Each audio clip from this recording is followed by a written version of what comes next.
அனைவருக்கும் கணித வணக்கம். இப்போ பார்க்க போகிறது 8ஆம் வகுப்புக்குரிய கணக்கு பயிற்சி 3/6ல் 4ல் முதல் கணக்கை பார்க்க போகிறோம். எக்ஸின் மதிப்பை காண்க. 2x/3 - 4 = 10/3 அப்படின்னு சொல்லி கணக்கு கொடுத்துருக்காங்க.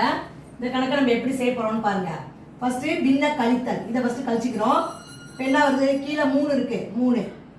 இங்கே என்ன அர்த்தம்? பை 1ன்னு அர்த்தம். அப்போ ஒரு 3 3. இப்போ 3ல் 3 ஒரு தடவை இருக்குது. அப்போ 2x அதை பெருக்கணும்னா அடுத்து மைனஸை போட்டுக்கிறேன். 3ல் 1 3 தடவை இருக்குது. 3 4 பெருக்கினால் 12 = 10/3. அடுத்த ஸ்டெப் நான் என்ன செய்யணும் பாருங்க. 2x - 12 = 10/3 அப்படியே போட்டுக்கிறேன். இங்கே வகுத்தில் இருக்கிற 3 வலதுபுறம் கொண்டு போகும், இடது பக்கத்துலேருந்து வலதுபுறம் கொண்டு போகும் பொழுது பெருக்கலுக்கே வந்துடும். இந்த 3க்கு 3 அடிச்சிடலாம். இப்போ இங்கே என்ன இருக்கு? 10ங்கிற நம்பர் மட்டும் இருக்கு. இப்போ 2x - 12 = 10. அடுத்த ஸ்டெப் பாருங்க. 2x = இந்த 10 அப்படியே போட்டுக்கிறேன். -12 அந்த பக்கம் போகும் பொழுது +12ஆக மாற்றி எழுதணும். அடுத்த ஸ்டெப் பாருங்க. 2x = 10 12 கூட்டினால் 22.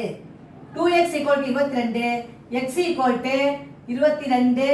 இந்த பெருக்கிட்டு இருக்க 2 வலதுபுறம் கொண்டு போகும் பொழுது வகுத்தலுக்கு வந்துடும்.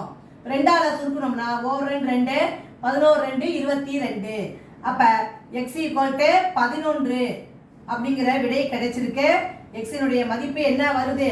11. புரிஞ்சுங்களா?